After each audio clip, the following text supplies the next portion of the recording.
This is Marvel Universe Greatest Battles comic packs, 2 packs featuring Gambit and Mr. Sinister. These figures or the set is part of the fourth wave of Greatest Battles comic packs for 2011.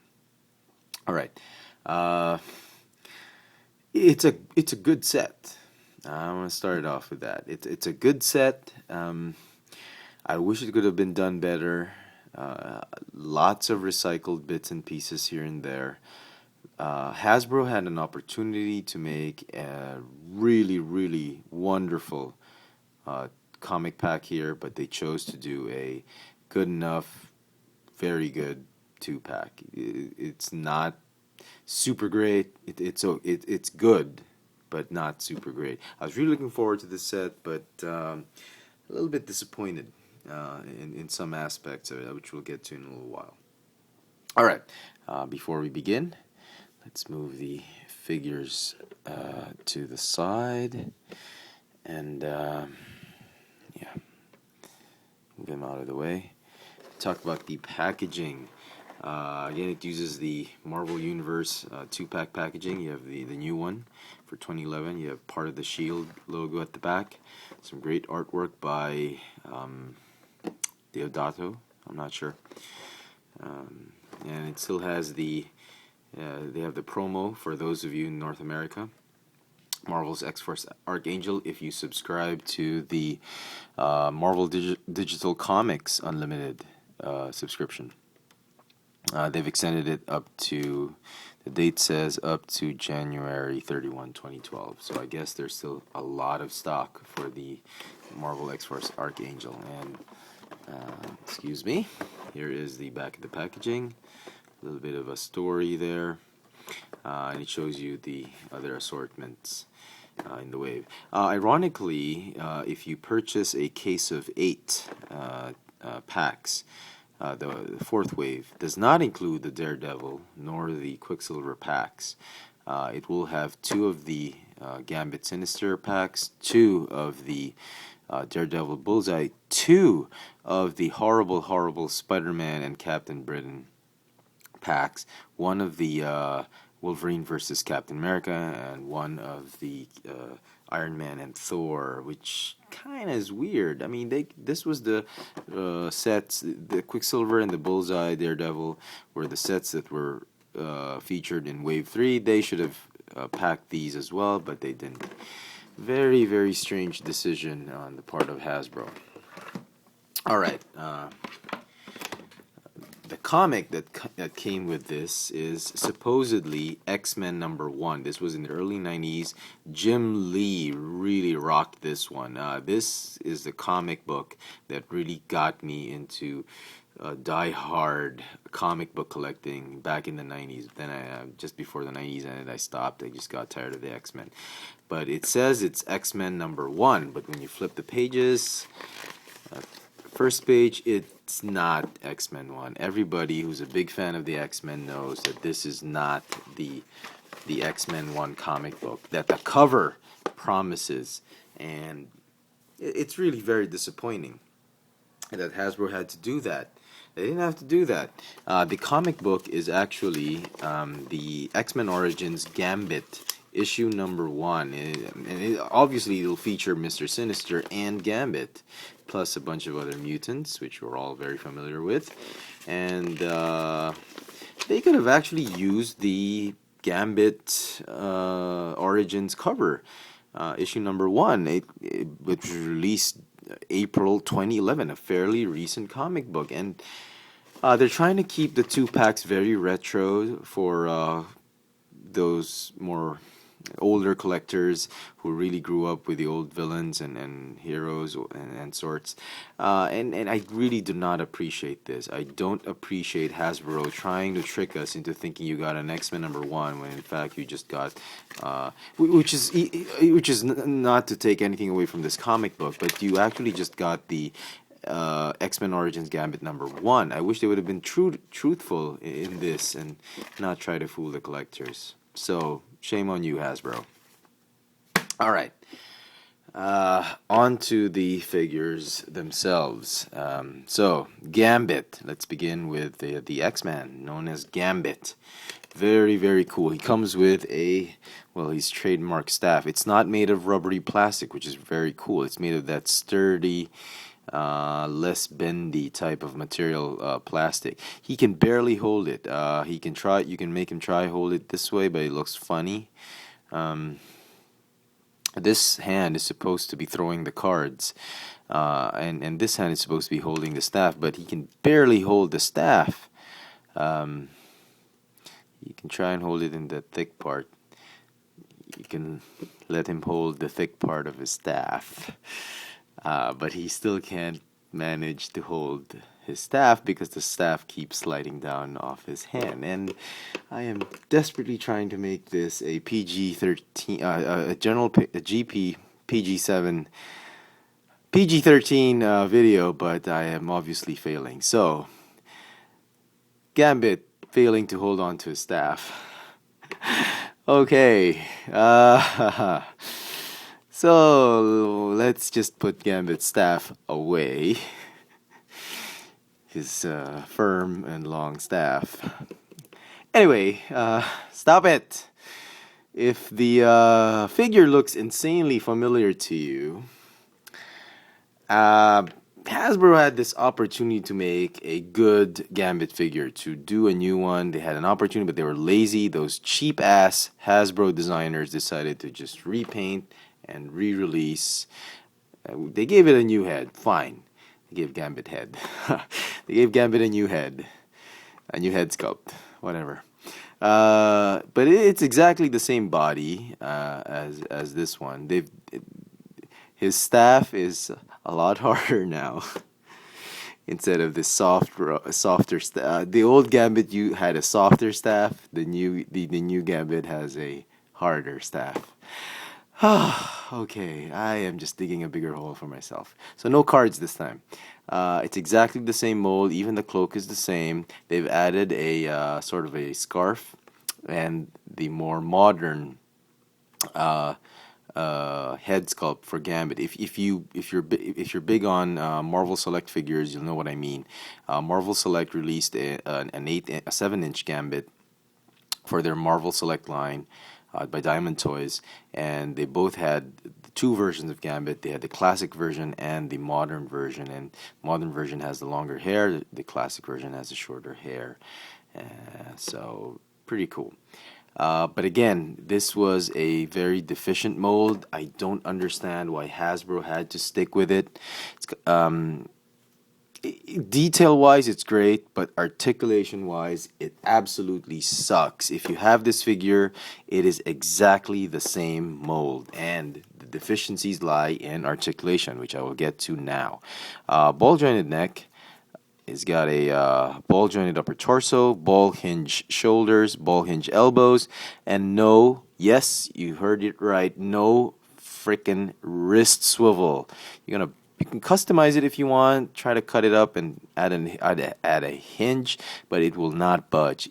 Absolutely no wrist articulation, same as the old mold. It's got a ball hinge hip, thigh swivel, double jointed knee, and yep, you guessed it, no ankle articulation. How the hell are you supposed to pose Gambit? He's one of the most dynamic X-Men figures. Hasbro, you cheapskate engineers over there, no offense to anybody there, but you had an opportunity to make a really, really, really nice figure, and you blew it. You just had to recycle it. You could have changed the arms, changed it. It wouldn't have cost you too much. I wouldn't have mind recycling everything, but please, you could have added. The head sculpt is fine. I like it. Thank you. But the not modifying these things. I mean, you didn't even include figure stands with it. So why are you still trying to save money? You've already saved money by not including those figure stands. You did away with the cards. You could have at least added a few more joints here and there. I would have accepted the lack of ankle articulation. That's what they're doing with Star Wars now, and it will so that you don't break the sculpt of the leg, but at least add a hinge joint, a swivel joint. Doesn't have to be a ball joint. It could just be a swivel joint. That would have been fine, but anyway. So that's Gambit and his staff.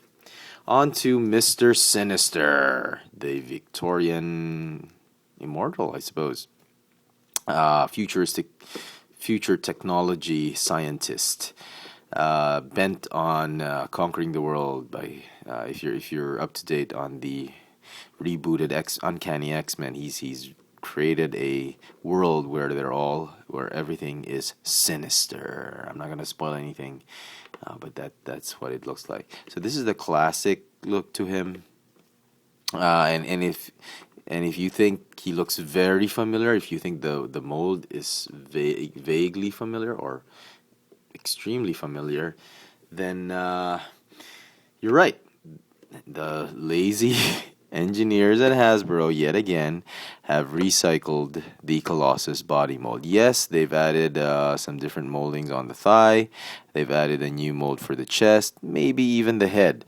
I think this is the head they used for the X-Men 1 6-pack.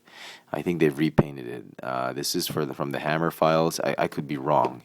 I didn't bring it with me right now, but I think this is the Colossus head sculpt from the 6-pack, or it could be a completely new one. Nope, it is a completely new one. My bad. Sorry. Colossus did not have that. It's a completely new head sculpt. Fine, I'll give you props for that. Kudos to the Hasbro team for doing that. But then again, the whole mold of Colossus, absolutely recycled.